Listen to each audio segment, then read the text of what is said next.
Bonjour à toutes, bonjour à tous.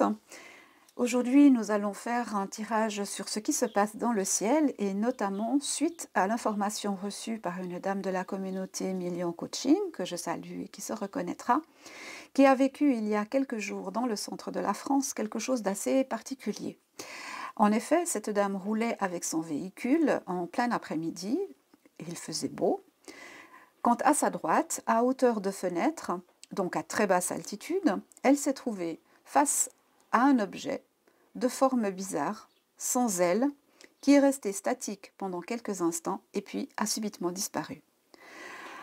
Alors, de quoi s'agit-il? Cet objet était-il de construction humaine ou bien extraterrestre? C'est ce que nous allons tenter de découvrir et c'est juste après ça.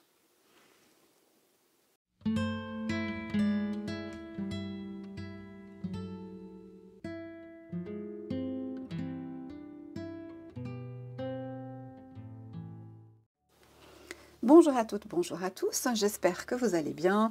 Je vous retrouve pour une petite vidéo, on va faire un petit peu le tour de cette question, à savoir, est-ce que cette dame a halluciné ou bien s'est-elle vraiment trouvée face à quelque chose pour laquelle elle n'a pas d'explication. Alors elle m'a demandé de faire une petite vidéo, ce que je fais volontiers, et on va aller voir ensemble du coup. Qu'est-ce que c'était cet objet qu'elle a eu face à elle pendant quelques instants? On va prendre pour ça la triade. Ça fait longtemps que je n'ai pas utilisé la triade.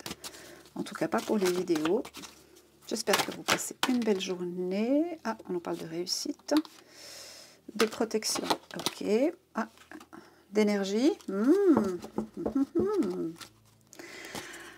Alors, quel était l'objet que cette dame a eu pendant quelques instants face à elle? Est-ce que c'était de nature humaine ou est-ce que c'était de nature extraterrestre ou autre? Allons savoir.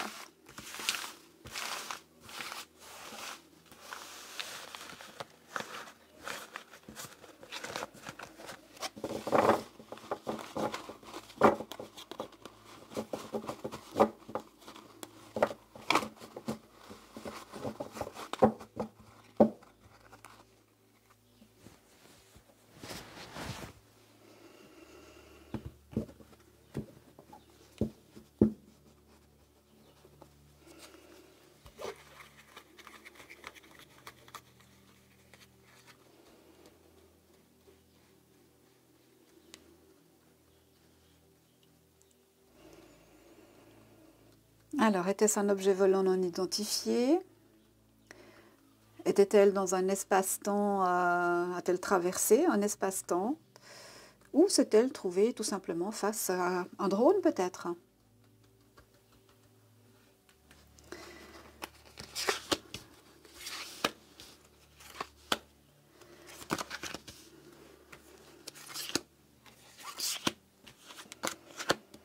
On va partir en 9 cartes et voir ce qu'on peut nous donner comme information là-dessus.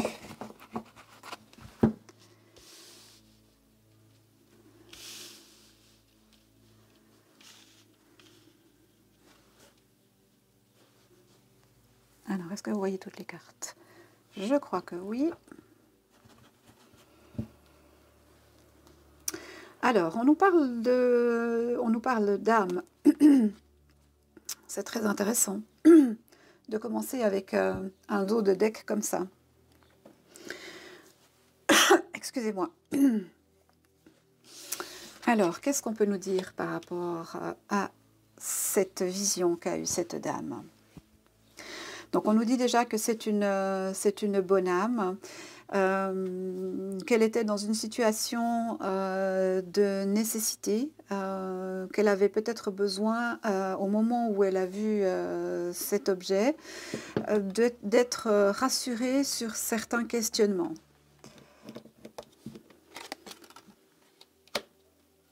On nous dit qu'on lui a donné une clé de compréhension. une clé de compréhension de certaines choses ou peut-être une clé de compréhension sur des questions auxquelles elle n'avait probablement jamais eu de réponse jusqu'alors, hein. On nous dit qu'elle a fait fusion avec quelque chose. Alors, on va découvrir les autres cartes après, mais avec la fusion, on nous parle d'union. C'est comme si elle s'était unie à quelque chose qui a trait à son âme. Alors, est-ce qu'on lui a fait un cadeau en lui montrant quelque chose à travers cette vision? C'est pas impossible. On nous parle de retour.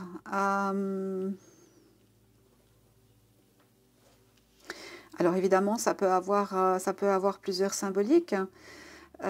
Si on part du principe que le temps n'a pas la même valeur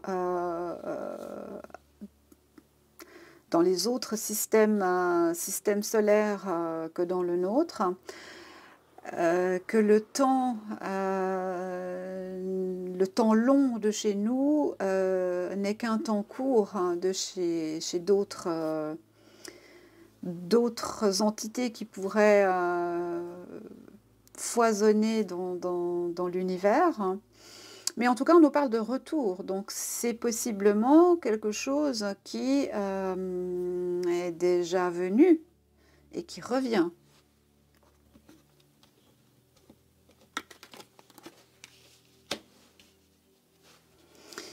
On nous parle de mensonges. Alors, à voir ce qui vient avec cette carte, ça peut avoir plusieurs significations. On nous parle de pénitence.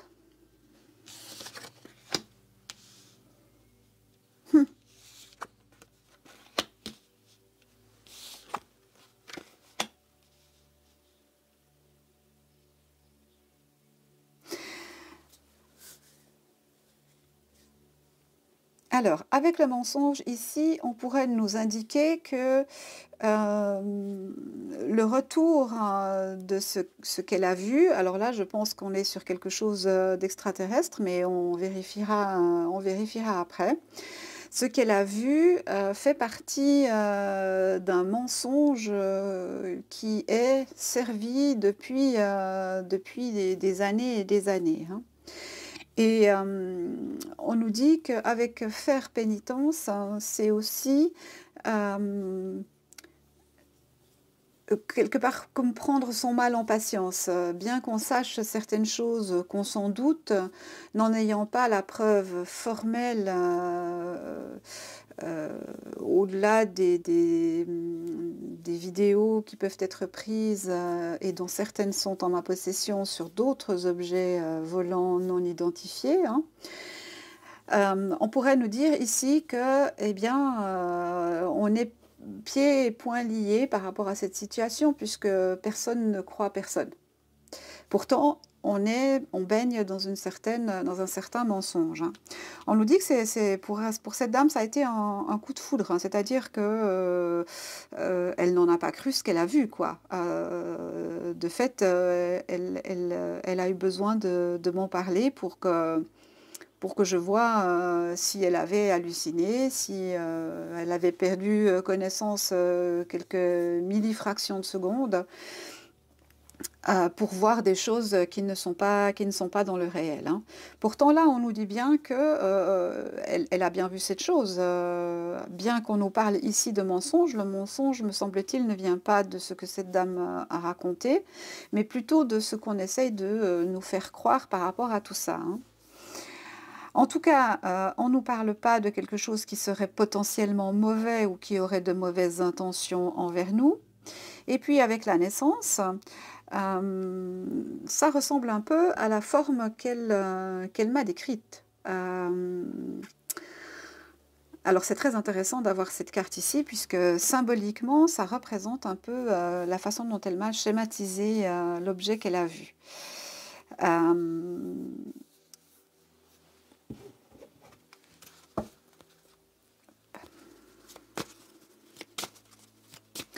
On nous parle aussi de la foudre.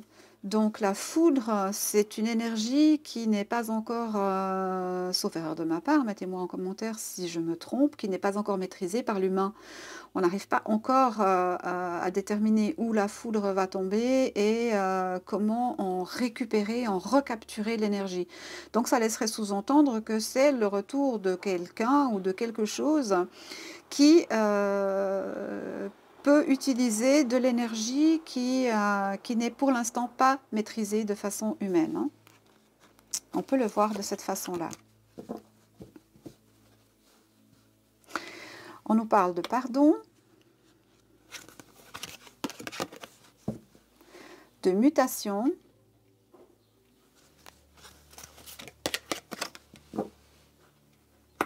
et de choses qui sont écrites, hein, de choses qui sont scellées, qui sont écrites.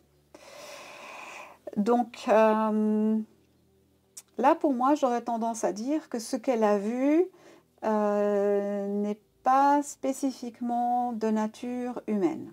Mais on va aller vérifier avec un autre jeu. Parce que ça utilise une énergie que l'humain ne maîtrise pas encore, que c'est le retour de quelque chose sur quoi on nous ment, et avec quoi ou sur quoi il faudrait demander le pardon et permettre ainsi une mutation qui de toute façon est scellée dans le temps, dans l'univers, donc qui est inévitable. Ok. Intéressant tout ça. Alors, si vous avez vécu des expériences similaires, n'hésitez pas à m'en faire part. Je suis moi-même en possession d'une vidéo fort étrange prise par un membre de ma famille, pour laquelle jusqu'à ce jour aucune explication cohérente n'a pu être donnée. Aucune explication n'a été donnée tout court en fait. Alors, on va aller voir avec l'oracle de la révélation.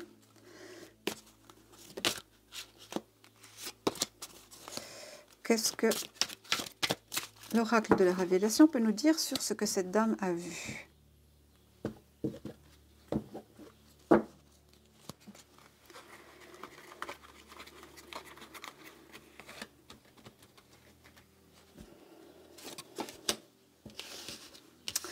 Tiens, on a la mutation, on a le labyrinthe. C'est comme si quelqu'un tourne autour de nous, hein. On tourne autour de la Terre, on tourne autour de nous, et ça laisserait supposer que c'est quelque chose, en tout cas, qui vole, ce qui semble être le cas dans ce qui nous concerne. Mais on en revient toujours à la même question. C'est un peu ça qu'on nous indique ici aussi, hein. On nous parle du temps. Ouais. Et là, on rejoindrait pour moi le saut qu'on a eu tout à l'heure. Avec le temps, les choses vont se savoir. Avec le temps, les révélations vont se faire. Et la nuit va laisser place au jour et le jour laisser place à la nuit. Donc certaines théories que l'on nous a données pourraient se révéler inexactes. Et à l'inverse, certaines choses qu'on a voulu nous cacher pourraient se révéler vraies ou exactes.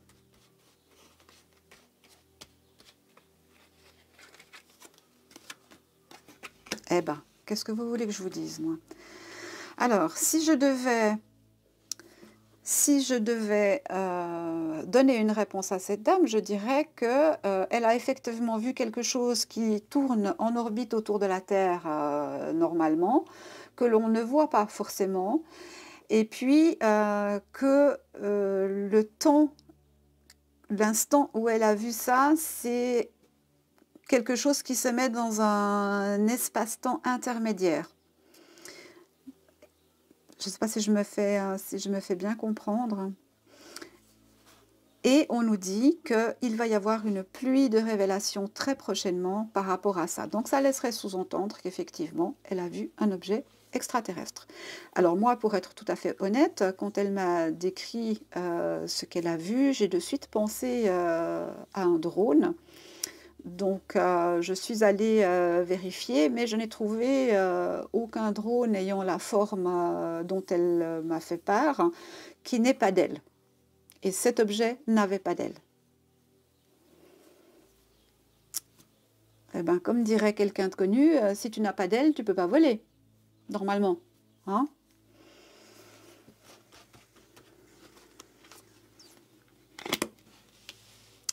On nous parle d'amour et d'éternité.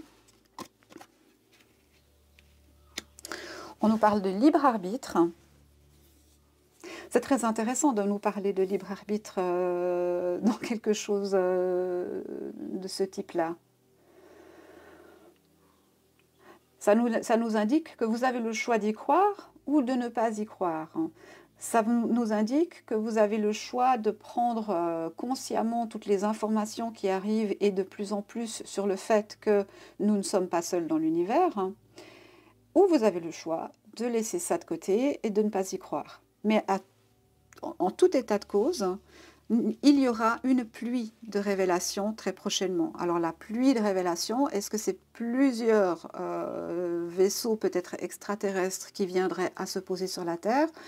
Voilà. Je vous rappelle qu'on est quand même dans une période très particulière, dont la dernière fois où nous étions dans cette configuration planétaire, c'était pendant la Révolution française. Et donc ça fait 246 ans, quelque chose comme ça. Et nous sommes exactement dans le même alignement planétaire qu'à cette période-là. Et si on se met dans la position des personnes qui vivaient en France ou dans le monde à cette époque-là, peu importe quel endroit, il était inimaginable, inenvisageable que l'on puisse avoir des téléphones portables, par exemple. Je prends l'exemple le plus banal, hein, mais il y en a des milliers d'autres. Donc les gens de cette époque-là, il y a 246 ans, étaient à des années-lumière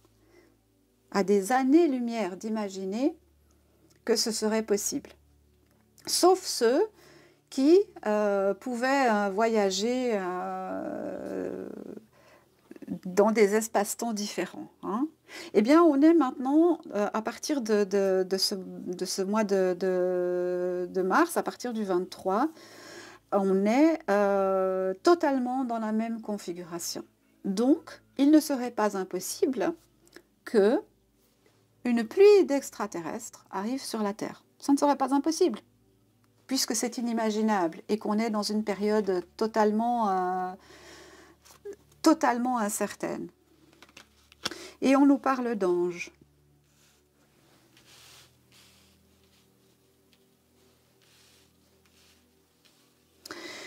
L'ange de la révélation. Hein. Donc moi je pense que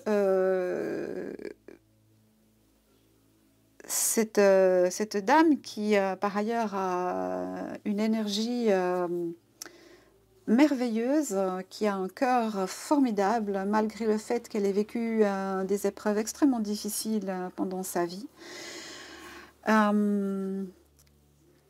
eu le privilège, et je prends ça comme un cadeau pour elle, a eu le privilège d'avoir un avant-goût de quelque chose. Et moi, j'ai eu le privilège d'être le réceptacle de cette vision, de ce qu'on lui a montré dans son âme, pour vous en faire part. Voilà. Moi, je prends cette chaîne comme ça. Ça fait un moment que je vous dis que voilà, il faut quand même regarder ce qui se passe dans le ciel et ne pas se faire leurrer par des ballons météo ou des choses comme ça. Hein. Alors, est-ce qu'on a une petite carte ici pour conclure avec ce jeu? On nous parle de dépression. Alors, le terme dépression ici, pour moi, n'est pas dans la forme qu'on comprendrait d'un être humain qui est en état de dépression. Non. Pour moi, ici, ce qu'il faut comprendre, c'est que, et on a bien ce dessin-là sur le schéma, c'est que des objets non identifiés, ou identifiés mais non connus du public, sont ancrés déjà dans la Terre, et selon certains, certaines bases, alors on y croit ou on n'y croit pas, ça c'est votre libre arbitre, c'est à vous de choisir, et c'est nullement mon intérêt ou mon propos de vous faire croire à une ou l'autre version, pas du tout. Mais certains disent que des bases sont déjà installées dans le fond des océans. Et avec la dépression, on pourrait nous parler de dépressurisation ou de choses comme ça.